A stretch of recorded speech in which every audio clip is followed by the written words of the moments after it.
Assalamualaikum warahmatullahi wabarakatuh. Waalaikumsalam warahmatullahi wabarakatuh. Halo Sobat Tasawuf Indonesia, jumpa lagi bersama saya Wita dan Mas Dika di sesi ngaji napas. Ya.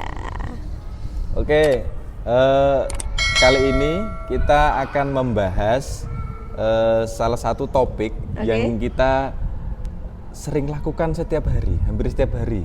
Dan mungkin beberapa orang ini dilakukan hampir setiap saat dan terkadang tidak menjadi perhatian tersendiri buat kita. Oke, apa itu Mas? Nah, ini adalah tentang mengunyah. Oh, mengunyah. Ya. Oh iya, tentunya. Tentu kita setiap hari itu kan mengunyah ya, hampir setiap hari kita mengunyah ya. Jadi pagi kita sarapan itu mengunyah, nanti siang makan siang, kemudian makan sore, nanti masih ada makan malam, masih ada ngemil dan sebagainya ya. Itu melibatkan aktivitas yang namanya mengunyah. Nah, mungkin sebagian orang mengira bahwa mengunyah itu tidak akan membuat efek apa-apa bagi tubuh kita. Tetapi banyak ahli, terutama ahli di bidang pernapasan ataupun ahli di bidang mulut dan gigi, mengatakan bahwa aktivitas mengunyah ini sangat berpengaruh terhadap nanti dysfunctional breathing atau kesalahan dalam bernapas. Jadi dulu nenek moyang kita itu kan makan makanan itu kan banyak yang teksturnya sangat keras ya, karena dulu aktivitas mencari makanan itu dilakukan dengan cara berburu ya. Sehingga makanan-makanan yang didapat adalah hasil-hasil buruan. Ya, mungkin binatang-binatang atau hewan-hewan buruan itu yang secara tekstur mungkin keras ya, karena dulu belum ada metode pengolahan semodern sekarang ini yang bisa melunakkan daging. Sekarang kan itu ya, daging yang keras bisa dilunakkan dengan cara mungkin di presto atau di apa ya dan sebagainya, sehingga bisa lebih lunak. Kemudian buah-buahan sekarang juga diolah sedemikian rupa sehingga yang teksturnya, misal buah apel itu kan harusnya dia keras sehingga ketika kita makan buah apel itu langsung buah apel gitu. Nah, itu kan mengunyah kita masih kuat ya. Tetapi ketika itu misal di jus atau di blender itu dia kan teksturnya dari yang awalnya keras itu menjadi cairan, menjadi minuman. Nah, sehingga yang seharusnya kita melibatkan aktivitas mengunyah di situ. Nah, itu aktivitas itu berkurang, semakin berkurang. Misal makan makanan seperti roti-rotian ya, kemudian bolu dan dan sejenisnya yang bubur bubur itu cenderung lunak. Itu kan mengurangi aktivitas mengunyah kita. Nah, di beberapa sumber itu dikaitkan bahwa ketika aktivitas mengunyah kita itu kurang, maka nanti secara fisiologis itu akan merubah postur rahang kita. Nah, di penelitian-penelitian yang saya baca itu, jadi manusia modern itu mengalami banyak sekali kemunduran rahang. Jadi mulutnya banyak yang menyempit karena rahangnya mundur itu. Banyak yang menyempit. Iya, jadi mulutnya itu banyak yang mengecil. Nah, banyak mengecil akibat kemunduran rahang bawah itu. Taunya dari mana Mas? Kita kan ngerasa kayak biasa aja ya gitu ya. Kayaknya kita mengunyah ya biasa, normal, terus aktivitas itu normal. Tahu dia menyempit, mengecil itu gimana? Jadi salah satu cara untuk mengetahui gini, ketika kita merapatkan gigi atas dan bawah. Jadi coba posisi rileks, kita tutup mulut. Nah, coba rasakan gigi kita itu bersentuhan atau tidak.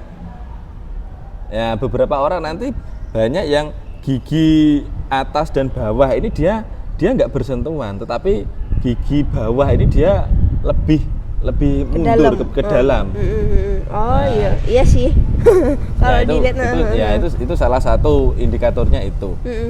Nah, tapi kalau mau dilihat secara jelas itu ya di penelitian yang saya baca itu gini. Jadi dia meneliti tengkorak manusia purba itu diamati gitu. Jadi dikatakan bahwa dulu manusia purba itu tengkoraknya itu itu kan rahangnya besar-besar. Kemudian ada manusia itu menemukan teknik pertanian itu kan. Jadi mulai menanam biji-bijian dan sebagainya. Jadi makanan itu, aktivitas berburu itu berkurang karena sudah menemukan tadi teknologi pertanian itu, sehingga orang zaman dahulu mulai bertani, bercocok tanam, sehingga makanan-makanan itu secara tekstur itu mulai lebih lebih ringan untuk dikunyah itu. Nah gitu. Nah setelah itu diteliti lagi tengkoraknya. Jadi meneliti manusia modern, tengkorak manusia modern, dan dilihat oh iya ternyata ada perbedaan rahangnya, ada perubahan rahang. Jadi yang dulunya itu besar, semakin kesini rahang itu semakin mengecil, dan ini rahang bawah ini banyak yang mengalami kemunduran. Nah akibatnya ketika rahang ini mengalami kemunduran, nanti ketika tidur telentang itu kan lidah kan cenderung karena kena gaya gravitasi ya, dia akan cenderung terdorong masuk ke dalam, ya kan? Nah, hal semacam ini mengakibatkan sleep apnea, terus kemudian mendengkur. Nah, ada malah dikatakan bisa menjadi salah satu penyebab ADHD, itu salah satunya dari situ. Nah, makanya mengunyah ini menjadi salah satu perhatian bagi kita ya, karena ini aktivitas ini kita lakukan setiap hari. Tentunya. Iya kan. Nah bahkan kalau di Islam sendiri ya itu mengunyah itu kan dianjurkan sebanyak 33 kali. Ya, ada penelitian juga itu yang mengatakan bahwa mengunyah kalau idealnya itu ya 32 sampai 33 kali itu. Sudah banyak yang meneliti semacam itu. Nah, sebenarnya selain mengunyah itu membantu kita untuk menjaga rahang kita supaya tidak terlalu mengecil ya, supaya tidak kecil gitu. Secara fisiologis mengunyah itu, aktivitas mengunyah itu dia nanti akan mengeluarkan enzim-enzim di dalam mulut. Jadi kalau kita mengunyahnya, misal kita makan makan roti gitu ya, kita makan roti terus karena roti itu kan secara tekstur cenderung empuk ya, maka kita mengunyahnya mungkin 3 sampai 5 kali, kemudian ditelan 3 sampai 5 kali ditelan. Itu enzim makanan atau roti yang kita kunyah tadi itu tidak tercerna sempurna di mulut, sehingga masuk ke dalam lambung itu teksturnya itu masih besar-besar, masih kasar-kasar. Jadi lambung kerjanya masih kerja berat lagi. Nah nanti masuk ke usus, harusnya di usus itu sudah terjadi penyerapan, tetapi karena tadi pengolahannya belum baik sehingga masih kerja berat pencernaan kita. Nah kalau kita di dalam mulut itu kita kunyah dengan perlahan, kemudian dengan waktu yang sedikit agak lama ya, dengan kunyahan yang lebih banyak, maka enzim-enzim seperti enzim betialin itu dia akan muncul, dia mencerna itu, terjadi membantu pencernaan secara mekanik di mulut itu tadi, penghancuran makanan itu tadi, sehingga nanti makanan itu masuk ke dalam lambung kita, itu dia dicernanya lebih gampang gitu loh, untuk diserap nutrisinya seluruh tubuh itu. Berarti dalam hal mengunyah itu apa hanya yang diperhatikan kayak banyaknya kita mengunyah, kayak tadi 30 kali mengunyah itu sudah bisa menguatkan rahang, atau kalau tadi kan dikatakan kalau nenek moyang gitu kan ya, makanannya yang keras-keras kayak gitu. Ya berarti harus makanannya juga kalau ya untuk menguatkan rahang ya makanannya yang keras-keras gitu. Yang keras. Sebenarnya tidak harus kita harus setiap hari makan makanan yang keras gitu, tidak ya. Tapi gini, karena sekarang ini ya di zaman modern ini kalau kita cari makanan yang keras itu kan cenderung agak susah, ya kan? Ya karena tadi di zaman modern ini makanan itu cenderung dilembekkan, diperhalus ya. Contoh tadi misalnya daging saja kalau sekarang itu kan banyak itu tips-tips memasak daging supaya tidak alot, supaya tidak keras, dia justru dilunakkan kan memang. Jadi mungkin kalau di era sekarang ini agak susah kita untuk mencari makanan yang secara tekstur itu keras dan sebagainya itu. Nah, beberapa itu menyarankan ada pakai permen karet. Jadi mungkin ada permen karet yang tidak yang tawar itu loh, yang nggak ada rasa manisnya itu. Nah, itu buat latihan mengunyah. Ada yang pakai gitu. Terus ada alat ya, alat apa namanya itu, saya lupa namanya. Jadi dia dipasangkan di rahang gitu, di gigi itu untuk memperbaiki postur itu. Nah, tapi ini ada salah satu dokter, siapa namanya? Kalau nggak salah itu dokter Mike Meu namanya. Nah, beliau mencetuskan teknik yang namanya tekniknya mewing. Jadi ya, jadi teknik mewing ini adalah teknik yang bisa teman-teman nanti praktekkan secara mandiri gitu ya, untuk memperbaiki postur rahang yang tadi yang terlalu mundur ke belakang, sehingga mengakibatkan kita itu kalau tidur cenderung gampang mendengkur, kemudian berpotensi sebagai sleep apnea dan sebagainya. Itu ada tekniknya. Nah, tadi namanya teknik mewing. Nanti silakan teman-teman mungkin bisa dilihat di platform lain ya, di sosial media, ketik saja teknik mewing, itu banyak yang sudah banyak tutorial yang atau di spill mas caranya kayak gimana gitu, yang kayak gimana sih gitu. Kalau mungkin harus dibuatkan video khusus ya kalau gitu. Iya. Jadi intinya itu nanti ujung lidah itu ditempelkan di langit-langit apa namanya, gigi, di langit-langit gigi atas itu, di belakang situ. Kemudian badan lidahnya ditempelkan di langit-langit semua badan lidah. Iya, gusi atas itu, kemudian gigi atas dan bawah itu diratakan ya, ditemukan gitu. Nah, setelah itu postur tubuhnya tegak, kemudian napas melalui hidung. Itu dilakukan rutin. Nanti insya Allah itu akan bisa merubah postur rahang yang mundur ke belakang, nanti bisa maju. Nah, itu silakan kalau teman-teman nanti pengen latihan ya, cari saja di platform lain ya, mungkin di Instagram atau di platform yang lain itu banyak tutorialnya. Nanti di situ biasanya juga ada yang menyertakan before afternya itu. Bagaimana ketika rahang itu sebelum melakukan teknik mewing dan setelahnya itu ada video-videonya biasanya banyak. Tetapi tentu ini tidak bisa dilakukan dalam waktu sekejap ya, harus rutin, harus kontinu. Lawang kita mengalami kemunduran rahang itu kan juga tidak terjadi dalam waktu satu malam. Nah, maka proses untuk mengembalikannya ya butuh waktu juga. Tetapi teknik ini yang jelas kan tidak tidak mahal ya, atau sangat murah, karena kita tidak perlu membutuhkan biaya untuk membeli alat atau apa gitu ya. Cukup rutin dipraktekkan gitu saja. Gitu. Saya pikir ketika gigi saya seperti itu kan kayak nggak bisa tak bareng gitu kan ya, atas bawah gini, tapi kan gini ya, yang bawah itu ke dalam gini. Tak kira itu gigi itu emang kayak gini ya, jadi nggak bisa kalau diratakan kayak gini terus dia kayak agak bengkong gitu, nggak plak gitu. Ternyata itu karena rahangnya yang mengecil, mundur. Rahangnya yang mengecil.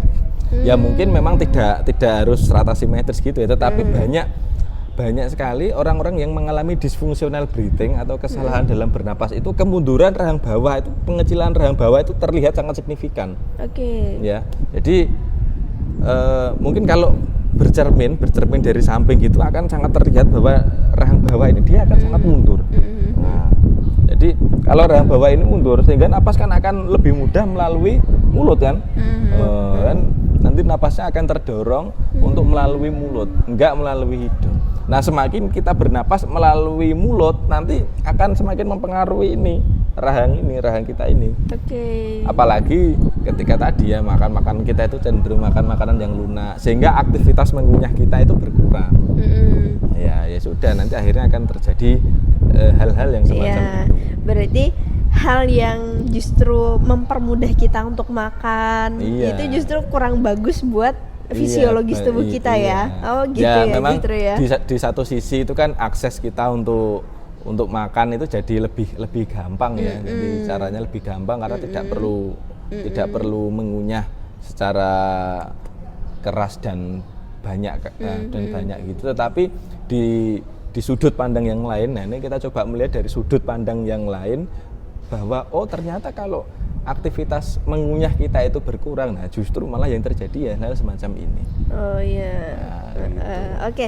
Kalau saya lihat nih ya Mas ya, hasil saya tadi search di media sosial, yang tadi katanya mewing, itu ternyata kelihatan banget ya hasilnya. Iya, perbedaan jadi nanti sebelum sama setelahnya. Sebelum sesudahnya akan sangat terlihat. Jadi sebelum melakukan latihan ini nanti rahangnya biasanya banyak yang mundur, terus setelah melakukan nanti banyak yang membaik. Tapi ya tadi ya harus konsisten, tidak bisa dilakukan dalam waktu satu malam atau 1 minggu, itu tidak bisa, harus. Dan kalau saya yang melihat, nah saya orang awam yang melihat, jadi lebih ke bagus itu jadi bentuk mukanya itu bagus gitu loh Mas. Iya, ya? karena rahangnya terbentuk besar, jadi kan dia lebih ada shape-nya ya, ada bagus. Itu jadi kalau saya pribadi nih ya teman-teman yang mungkin nggak merasakan efek negatif dari rahang yang mundur ini, tapi lebih kayak wah jadi kelihatan wajahnya itu kelihatan bagus, terus ya kelihatan gagah ya, gitu loh Mas. itu ya bonus. Itu kan bonus, tapi jadi, sebenarnya kan bukan kelihatan bagusnya ya, itu hanya tapi bonus, fungsinya tetapi juga. Fungsinya. Jadi akan memperbaiki cara kita bernapas, ya, menghindarkan kita dari hal-hal yang tadi, hal-hal dysfunctional breathing. Jadi menghindarkan kita atau mengurangi kita dari kita bernapas melalui mulut. Gitu. Berarti itu kalau kita mau latihan memperbaiki rahang kita ini harus dilakukan tentunya rutin ya, selama beberapa bulan. Dan itu kira-kira berapa menit Mas bagusnya itu Mas? Ya paling tidak itu kalau beberapa sumber bacaan yang saya baca itu ada yang kurang lebih 10 menit setiap melakukan itu. Setiap hari 10 menit gitu ya, rutin gitu ya. Tapi semakin rutin saya kira semakin baik itu. Oke. Dan ketika misalkan rahang kita sudah membaik, udah benar gini ya Mas. Itu untuk mempertahankannya ya napas melalui hidung. Cukup napas melalui hidung. Ya, napas melalui hidung. Kemudian tadi kalau makan lebih diperlambat ya, jangan tergesa-gesa. Nanti efeknya itu juga kalau kita makan itu lebih kita perlambat, itu lebih cepat kenyang. Jadi kalau makan kita itu lebih kita perlambat ya, otomatis nanti kunyahannya juga diperbanyak ya. Itu nanti kita akan lebih cepat untuk kenyang. Jadi nggak rakus ya, nggak makannya terus over banyak. Ngemil-ngemil ya. Oke, terima kasih Mas Dika, informasinya untuk kali ini benar-benar bermanfaat sih. Hal yang di luar sering kita lakukan tapi tidak mendapat perhatian yang begitu signifikan, ternyata wah sangat bermanfaat itu ya Mas ya. Oke, ada tambahan lagi atau cukup Mas? Cukup ya. Oke. Terima kasih teman-teman yang sudah menonton video ini sampai akhir. Wassalamualaikum warahmatullahi wabarakatuh. Waalaikumsalam warahmatullahi wabarakatuh.